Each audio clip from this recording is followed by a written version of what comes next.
On this episode, I tell you how you can be in my next book.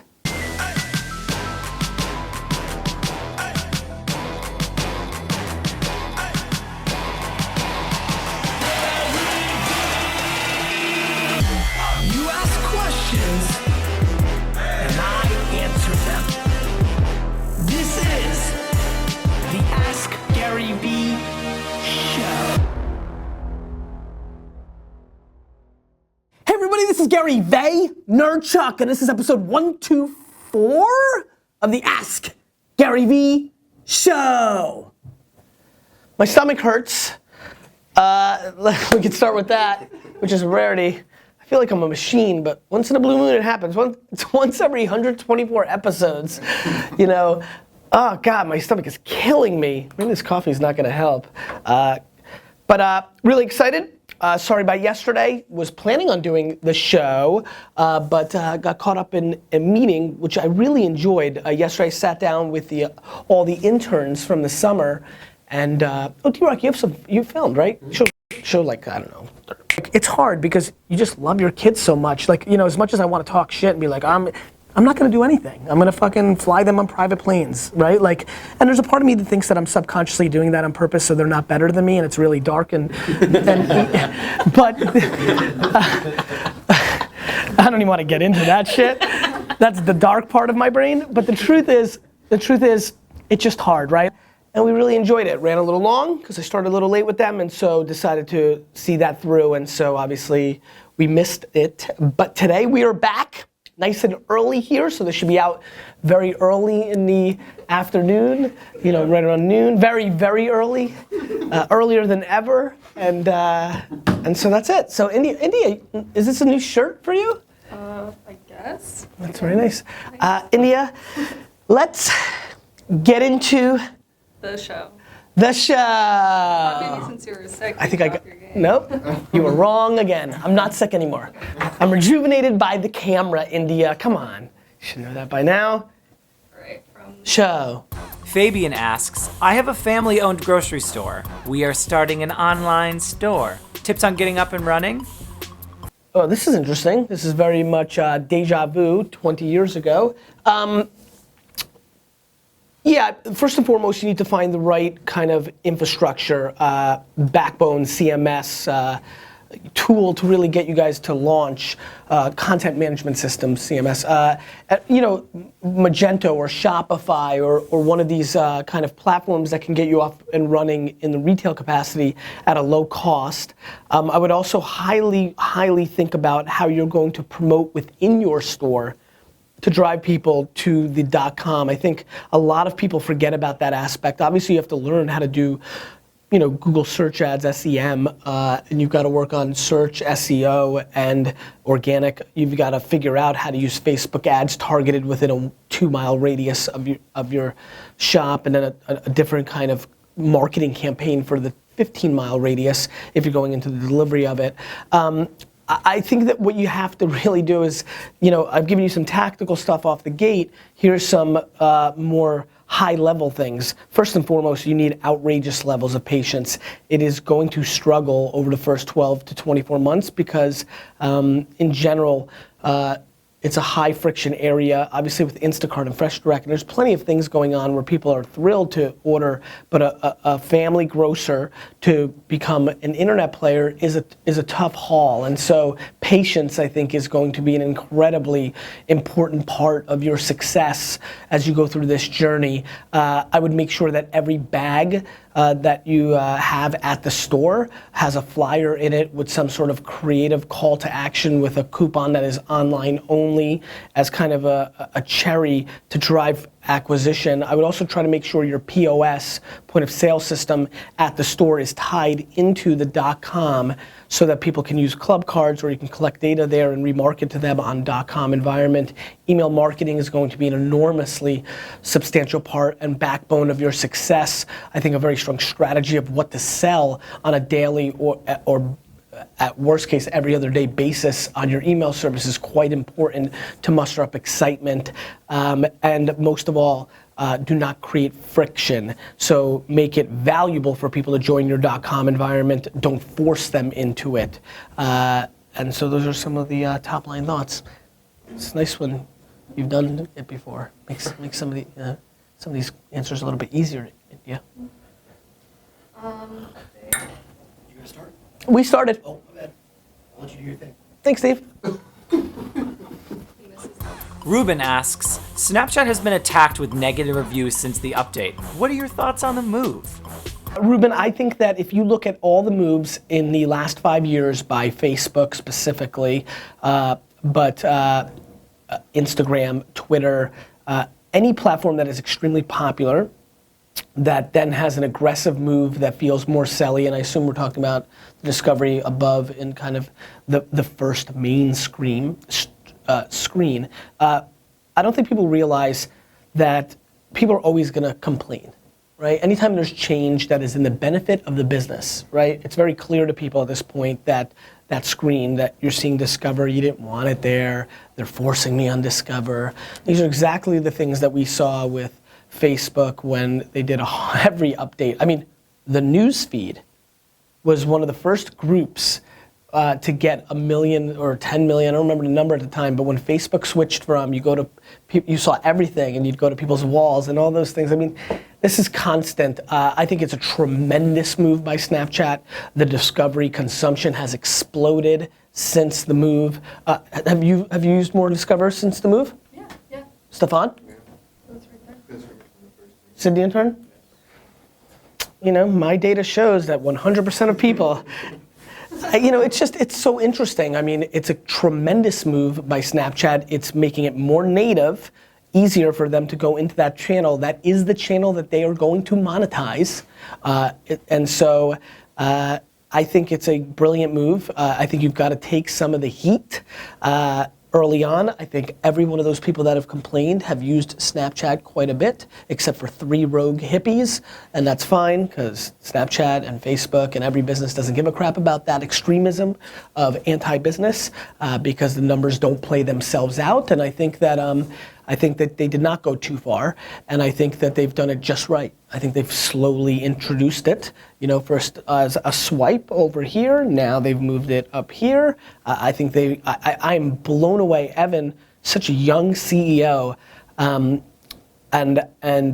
I'm just really, really impressed. I was wrong about stories. I didn't think was gonna be successful because there was that swipe, and I thought that was a friction. And that worked. He's really, really impressed me, and I'm very, very bullish on Snapchat. So much so that in my Vayner RSC fund, I spent the last batch of money instead of an entire another year of investing in 20, 30 more companies. I went all in, all was in on Snapchat. Wrote a huge check, biggest check of my career, at a $16 billion valuation. I'm a very, very big fan of Snapchat. They've blown me away. I wish I was on board way, way earlier.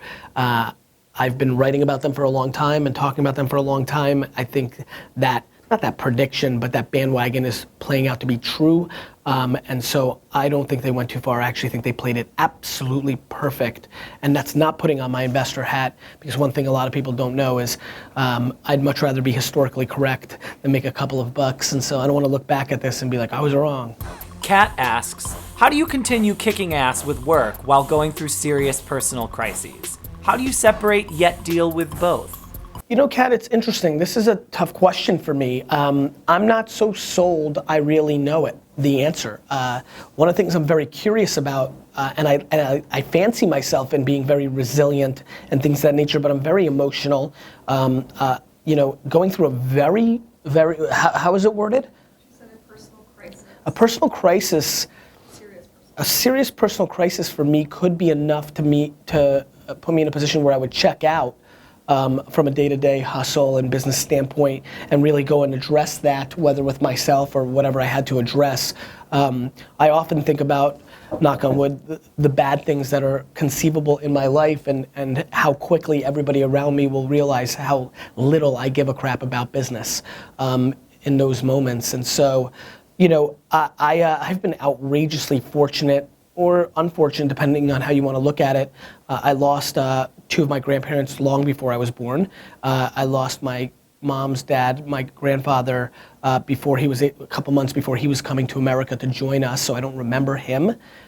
So I've only had one grandparent growing up, which created a scenario where I haven't, fortunately, had a lot of death or sickness. That's the cliche thing. Obviously, so many of us, not me, thank God, but so many of you, so many people here have dealt with crises that are way more intense, whether it's siblings or parents, or you know, uncles or aunts or best friends that they're close to. I've been extremely fortunate.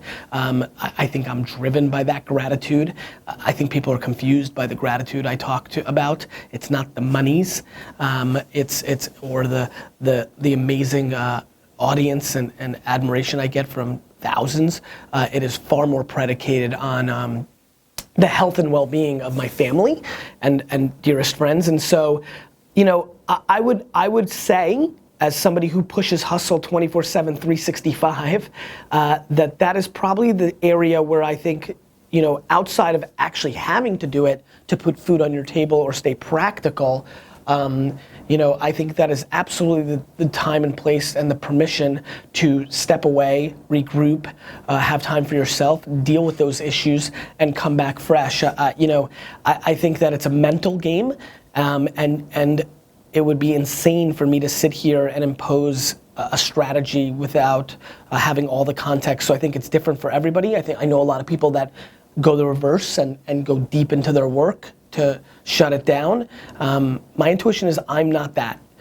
My intuition and having a lot of self-awareness is I check out a little bit and I let all the wonderful people that I've done a lot of good for as a leader step up in those days or weeks or months, because I've empowered them to be able to do things.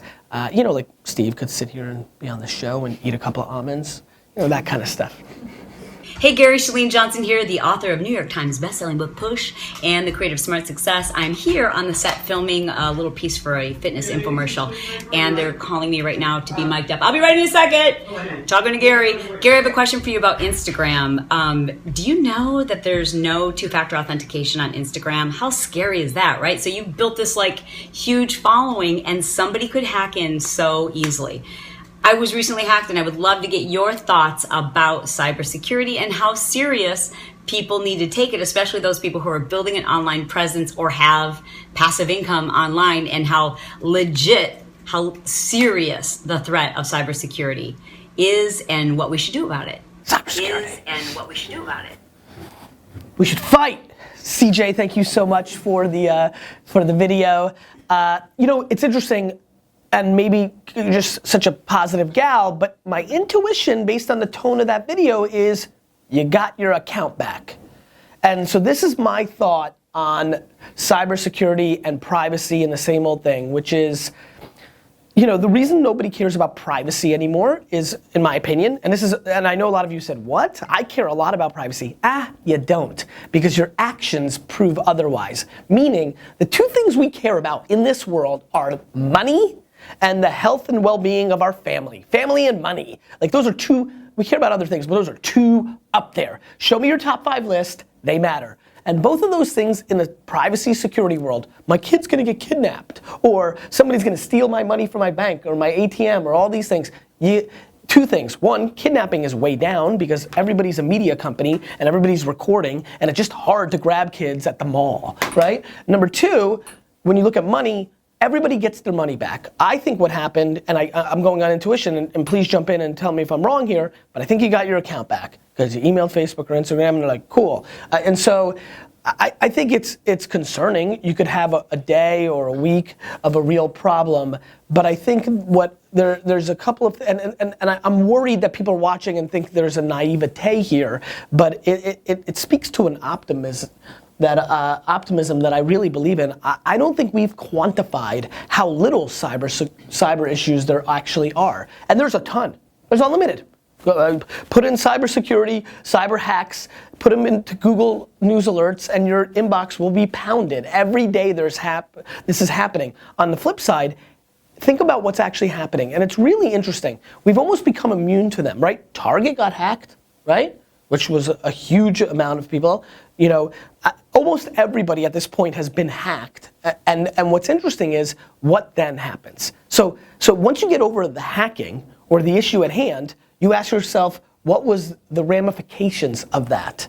And that's where you get down a much more fascinating debate to me, which is we're just on the, I mean, I'm almost ready to like shoot out my social security number here on the show. As a matter of fact, no, not yet, but soon enough. Maybe episode 125 or 521, I'll be ready to shoot out my, you know what's funny? I used to say this all the time. Somebody came up to me at a conference and said, you know, blah, blah, blah did that and got his fucking head cut off and got all sorts of hacked. I was like, all right, I don't want to. But only because I didn't want to deal with the time. That, you know, the funniest part is the biggest fear I have in cyber security is time. Time is becoming so valuable, and I think long term that becomes a more interesting debate to me, which is, you know, the time you have to deal with, you know, changing this and changing that and changing your password and resetting and emailing everybody and telling them that's the real death blow, and so that's bad, but CJ, I don't think it's this insanely tough issue, especially because it's a cops and robbers game, meaning I have enormous belief in the balance system of cops and robbers, cat and mouse, meaning the good guys, the bad guys, who are the good guys, who are the bad guys, all this conversation. I have a lot of empathy and respect for it. I think it's a net game because it's pulling from both directions, and I think we live within that middle. And I think that right now you're obviously at the height of your emotion about it because it sounds like it happened recently, but I have a funny feeling that 6 months ago it's kind of a different feeling in your heart. And so, you know, you might have lost some income for a day. They might have posted something that embarrassed you or made you lose some fans and then doesn't allow you to recoup at the max. But again, you start on your way back the next day. I think there's setbacks and things of that nature, and so that's just kind of how I see it. The Bades asks, when is it appropriate to have patience versus just getting shit done and not making excuses?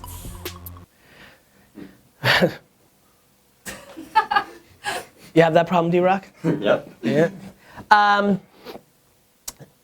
That's a great question, and I think that it's a tough one to answer because I think every situation has its own context. I think balance matters. You know, I think that you know, if you're being told that you're impatient all the time from many different sources, you may want to give that some thought. You know, obviously, I'm a seller of both, right? Get things done, be very patient. I think that a lot of the nice things that have happened to me are predicated on that balance. I think I talk about balance a lot. I think the last question I said it, here we are again, one question later. I think you need to find your cadence on this issue. I also would recommend to everybody to the next thing that happens after this show is to try to do the one that feels less natural, to just taste the outcome. I think one of the things that is fascinating to me is how many people don't test. For example, yesterday I posted the Stun When Sit In No Show video as a YouTube video, not native, not the right move, not putting it in as a Facebook video, which will get us more reach based on the Facebook algorithm, but I wanted to see what it would do. I was curious about the results. I want to test. I think that the lack of testing, the lack of calling your own bluff, the amount of people that are drawing lines in the sand and then don't cross them is a huge mistake. For example, it was pretty conventional wisdom. That long written out Facebook posts was not the way to go, or people would talk about that maybe not being native in a jab, jab, jab, right hook kind of world. But then last weekend, I wrote one and it did really, really well. Put up another one, did really, really well. And another one, and here we are 4, 5, 6 posts in, and they do extremely well because one thing I'm starting to realize is, holy crap, Facebook should be treated like a website.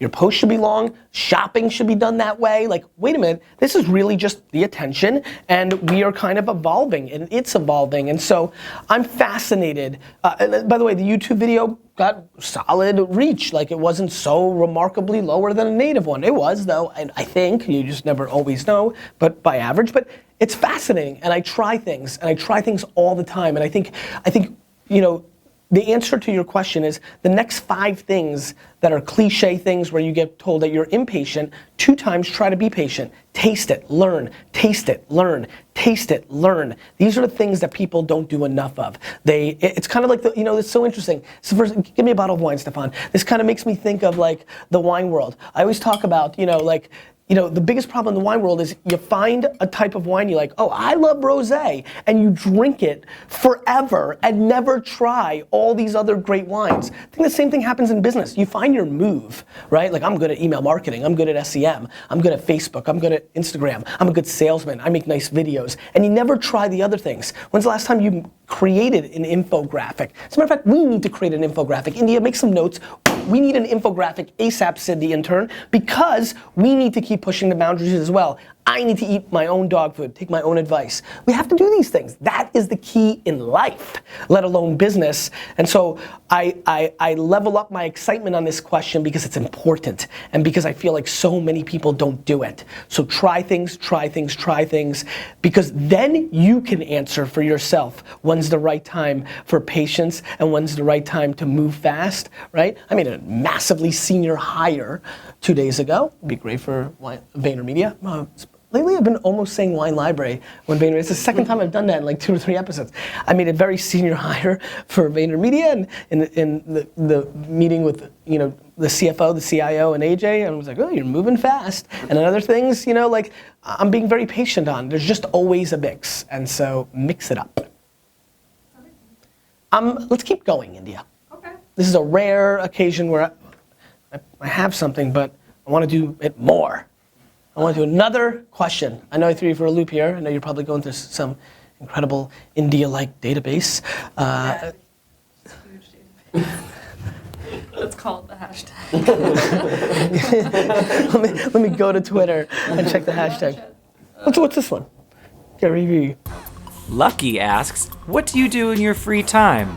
Or do you even have free time? Lucky, I have a ton of free time. Well, it's not free time. I mean, I assume you're asking when I'm not working. I'm spending it always with my family. And then the only other thing I like to really allocate time to is the New York Jets. Lizzie and I sometimes watch documentaries, movies. That's a fun thing for me. I really like docus. I don't talk about that, so there's that. Let's keep going. This is fun. Let's do a rapid kind of like a... A lot of people just like... I know. They love the episodes. Anders asks, Gary, what would be the best platform to make a virtual bookshelf with quotes and books that mean a lot to me? Pinterest? Yes. Good job, Anders. I used to remember these. Oh, right, yeah. Kenneth asks, Yo, Gary, is that next book coming anytime soon? Oh, that's a good question. Oh, I'm supposed...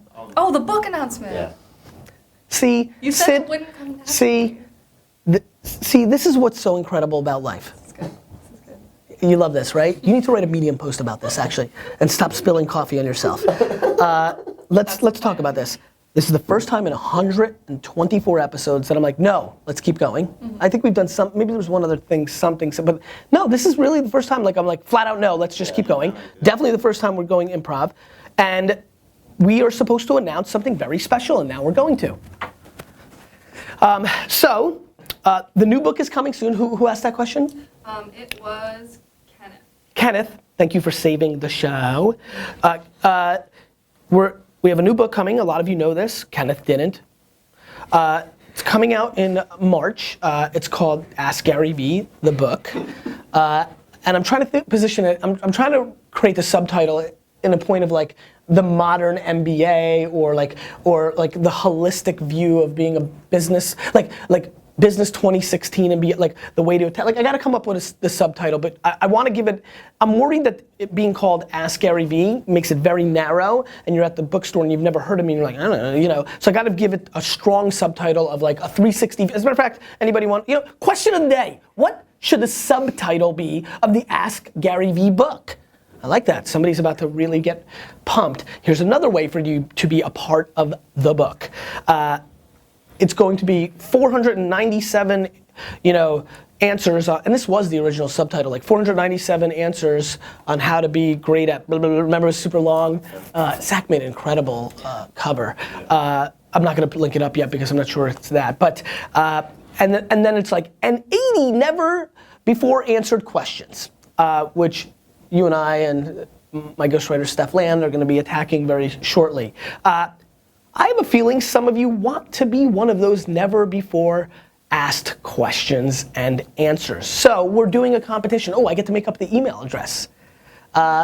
Yes, so if you email right up here, bookquestions@vaynermedia.com, that's right, bookquestions@vaynermedia.com, this is what you will be emailing me. The question, right? And now that may be a question that's already used in the book. So India, world famous India, may be reaching out to you to like get another question from you because that one's not gonna make it. But more importantly, this is the gamification. This is the Kickstarter aspect of it. This is the salesman. This is the right hook part of it. You have to email blind auction, blind. You have to email your name and how many books you're willing to buy now. Because believe it or not, it's actually already on Amazon. Do not buy it, by the way. I know a bunch of you are gonna be like, Gary, I already went and bought it. I don't want that yet because I want to get the cover up there, get it really right, and then do a huge push probably in November, December, juice it up, let people discover it. So don't get crazy. You can get a little crazy by one if you want to, but don't get there yet. How many books will you buy? So literally, let's say D-Rock enters. Hey, Gary Vee, you're the best. Like, by the way, you look so fit lately. You look great. I love the show. I haven't missed any of them. You're just super handsome and massively, massively, massively smart. You're my favorite. Okay, here it is. I will buy 137 books. Here's my question. The top 80 or 90, we have to decide. We'll decide very shortly, and we'll keep a database. Whatever we decide of 87, never before. The top 87 book amounts will get into the book. You'll be there from you. It'll be really rad. I'll be super happy. I'll be happy because I have a bunch of books. You'll be happy because you'll give up a bunch of books for next Easter or something like that, or for your group or your clients or your friends. So that's what it is, my friends. Join, send. We will give you some time here, but we will be calibrating those numbers immediately. So see how that worked out? You keep asking questions. I'll keep answering them.